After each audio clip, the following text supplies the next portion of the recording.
ಓಹ್ ಬಂದ್ರಾ? ಬನ್ನಿ ಬನ್ನಿ. ಕನ್ನಡದ ಸ್ಟಾರ್ ನಟರು ಬ್ಲಾಕ್ ಬಸ್ಟರ್ ಸಿನಿಮಾಗಳನ್ನು ರಿಜೆಕ್ಟ್ ಮಾಡಿರೋದರ ಬಗ್ಗೆ ಆಲ್ರೆಡಿ ಒಂದು ವಿಡಿಯೋನ ಮಾಡಿದ್ದೆ. ಸೊ ಈ ವಿಡಿಯೋದಲ್ಲಿ ಇನ್ನಷ್ಟು ಸ್ಟಾರ್ ನಟರು ಬ್ಲಾಕ್ ಬಸ್ಟರ್ ಸಿನಿಮಾಗಳನ್ನು ರಿಜೆಕ್ಟ್ ಮಾಡಿರೋದರ ಬಗ್ಗೆ ತಿಳಿಸಿಕೊಡ್ತೀನಿ. ಅದಕ್ಕೂ ಮುಂಚೆ ಚಾನಲ್ಗೆ ಹೊಸಬರಾಗಿದ್ದರೆ ಚಾನಲನ್ನು ಸಬ್ಸ್ಕ್ರೈಬ್ ಮಾಡಿಕೊಂಡು ಪಕ್ಕದಲ್ಲಿರೋ ಗಂಟೆಯನ್ನು ಕೂಡ ಬಾರಿಸ್ಬಿಡಿ. ಏಕೆಂದರೆ ಇದೇ ತರಹದ ಮತ್ತಷ್ಟು ಡಿಸ್ಕಷನ್ ಜೊತೆಗೆ ಭೇಟಿಯಾಗ್ತಿರೋಣ. ಆ್ಯಂಡ್ ಈ ವಿಡಿಯೋ ನಿಮಗೆ ಇಷ್ಟ ಆದರೆ ನಾನು ನಿಮ್ಮ ಕಡೆಯಿಂದ ಬಯಸೋದು ಒಂದು ಲೈಕ್ ಮಾತ್ರ. ಅದನ್ನು ಕೂಡ ಕೊಟ್ಟು ವಿಡಿಯೋನ ಕಂಪ್ಲೀಟಾಗಿ ನೋಡಿ. ಧ್ರುವ ಸರ್ಜಾ ರಿಜೆಕ್ಟೆಡ್ ಕುರುಕ್ಷೇತ್ರ ಇದು 2019ರಲ್ಲಿ ಬಂದ ವಾರ್ ಆ್ಯಕ್ಷನ್ ಸಿನಿಮಾ. ನಾಗಣ್ಣ ಅವರು ಈ ಸಿನಿಮಾನ ಡೈರೆಕ್ಟ್ ಮಾಡಿದರು. ಸಿನಿಮಾದಲ್ಲಿ ದರ್ಶನ್, ಅಂಬರೀಷ್, ಅರ್ಜುನ್ ಸರ್ಜಾ, ನಿಖಿಲ್ ಕುಮಾರಸ್ವಾಮಿ ಅವರು ಮುಖ್ಯ ಪಾತ್ರದಲ್ಲಿ ಕಾಣಿಸಿಕೊಂಡಿದ್ದರು. ಈ ಸಿನಿಮಾದಲ್ಲಿನ ಅಭಿಮನ್ಯು ಪಾತ್ರ ನಿಖಿಲ್ ಕುಮಾರಸ್ವಾಮಿಯವರು ಮುಂಚೆ ಮಾಡಿದರು. ಬಟ್ ಈ ಪಾತ್ರಕ್ಕಾಗಿ ಧ್ರುವ ಸರ್ಜಾ ಅವರನ್ನು ಅಪ್ರೋಚ್ ಮಾಡಲಾಗಿತ್ತು. ಅವರು ರಿಜೆಕ್ಟ್ ಮಾಡಿದ ನಂತರ ಈ ಪಾತ್ರವನ್ನು ನಿಖಿಲ್ ಕುಮಾರಸ್ವಾಮಿಯವರು ಮಾಡಿ ಅದ್ಭುತ ರೆಸ್ಪಾನ್ಸನ್ನು ಪಡ್ಕೊಂಡಿದ್ರು. ಆ್ಯಂಡ್ ಈ ಸಿನಿಮಾ ಕೂಡ 100 ಕೋಟಿ ಬಾಕ್ಸ್ ಆಫೀಸ್ ಕಲೆಕ್ಷನನ್ನು ಮಾಡಿತ್ತು. ಡಾಕ್ಟರ್ ಶಿವರಾಜ್ ಕುಮಾರ್ ರಿಜೆಕ್ಟೆಡ್ ಹುಚ್ಚ ಇದು 2001ರಲ್ಲಿ ಬಂದ ಸಿನಿಮಾ. ಓಂ ಪ್ರಕಾಶ್ ರಾವ್ ಅವರು ಈ ಸಿನಿಮಾನ ಡೈರೆಕ್ಟ್ ಮಾಡಿದರು. ಸಿನಿಮಾದಲ್ಲಿ ಸುದೀಪ್, ರೇಖಾ ವೇದವ್ಯಾಸ ಅವರು ಮುಖ್ಯ ಪಾತ್ರದಲ್ಲಿ ಕಾಣಿಸಿಕೊಂಡಿದ್ದರು. ಮುಂಚೆ ಈ ಸಿನಿಮಾದ ಕಥೆಯನ್ನು ಶಿವಣ್ಣ ಅವರಿಗೆ ಹೇಳಲಾಗಿತ್ತು. ಬಟ್ ಅವರು ರಿಜೆಕ್ಟ್ ಮಾಡಿದ ನಂತರ ಈ ಸಿನಿಮಾನ ಸುದೀಪ್ ಅವರು ಕೈಗೆತ್ಕೊಂಡ್ರು. ನಂತರ ಈ ಸಿನಿಮಾ ಬ್ಲಾಕ್ ಬಸ್ಟರ್ ಹಿಟ್ಟಾಗಿ ಸಾಬೀತಾಯಿತು.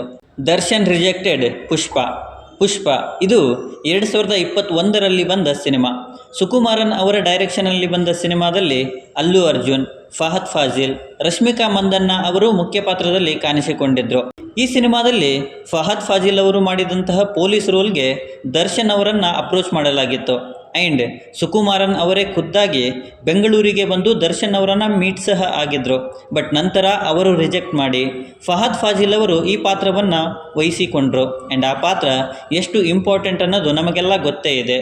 ಅನಂತ್ ನಾಗ್ ರಿಜೆಕ್ಟೆಡ್ ಹಾಲು ಜೇನು ಇದು 1982ರಲ್ಲಿ ಬಂದ ಸಿನಿಮಾ. ಸಂಗೀತಂ ಶ್ರೀನಿವಾಸ್ ರಾವ್ ಅವರು ಈ ಸಿನಿಮಾನ ಡೈರೆಕ್ಟ್ ಮಾಡಿದರು. ಸಿನಿಮಾದಲ್ಲಿ ಡಾಕ್ಟರ್ ರಾಜ್ಕುಮಾರ್, ಮಾಧುರಿ ಅವರು ಮುಖ್ಯ ಪಾತ್ರದಲ್ಲಿ ಕಾಣಿಸಿಕೊಂಡಿದ್ದರು. ಸಿನಿಮಾ ಕಥೆ ಮತ್ತು ಸಾಂಗ್ಗಳಿಂದ ಬ್ಲಾಕ್ ಬಸ್ಟರ್ ಹಿಟ್ಟಾಗಿ ಸಾಬೀತಾಗಿತ್ತು. ರಾಜ್ಕುಮಾರ್ ಅವರ ಮುಂಚೆನೇ ಈ ಸಿನಿಮಾದ ಕಥೆಯನ್ನು ಅನಂತ್ ನಾಗ್ರವರಿಗೆ ಹೇಳಲಾಗಿತ್ತು. ಬಟ್ ಅವರು ರಿಜೆಕ್ಟ್ ಮಾಡಿದ ನಂತರ ಡಾಕ್ಟರ್ ರಾಜ್ಕುಮಾರ್ ಅವರು ಮುಖ್ಯ ಪಾತ್ರದಲ್ಲಿ ಕಾಣಿಸಿಕೊಂಡಿದ್ದರು.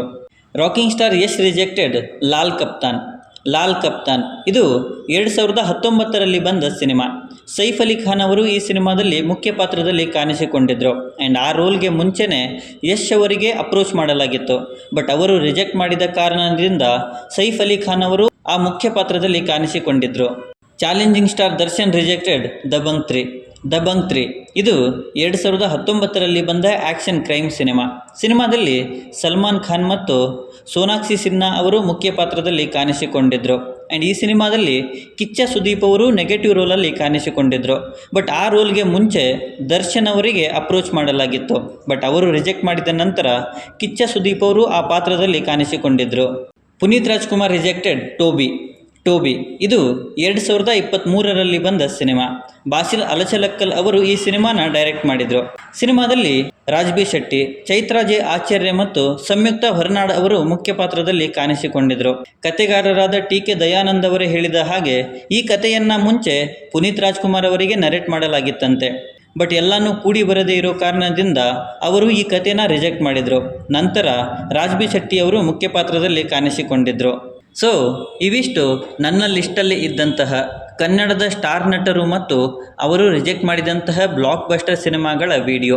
ಈ ಸಿನಿಮಾಗಳಲ್ಲಿ ಮತ್ತು ಈ ಸ್ಟಾರ್ ನಟರಲ್ಲಿ ನಿಮ್ಮ ಫೇವ್ರೆಟ್ ಸಿನಿಮಾ ಮತ್ತು ಸ್ಟಾರ್ ನಟ ಯಾರು ಅನ್ನೋದನ್ನು ಕೆಳಗಡೆ ಬರೆದು ತಿಳಿಸಿ. ಮತ್ತು ಈ ವಿಡಿಯೋ ನಿಮಗೆ ಇಷ್ಟ ಆಗಿದ್ದರೆ ದಯವಿಟ್ಟು ನನ್ನ ಚಾನಲನ್ನು ಸಬ್ಸ್ಕ್ರೈಬ್ ಮಾಡಿಕೊಂಡು ಸಪೋರ್ಟ್ ಮಾಡಿ. ಕೊನೆಯಲ್ಲಿ ಸಿಗ್ತಾ ಇರೋಣ.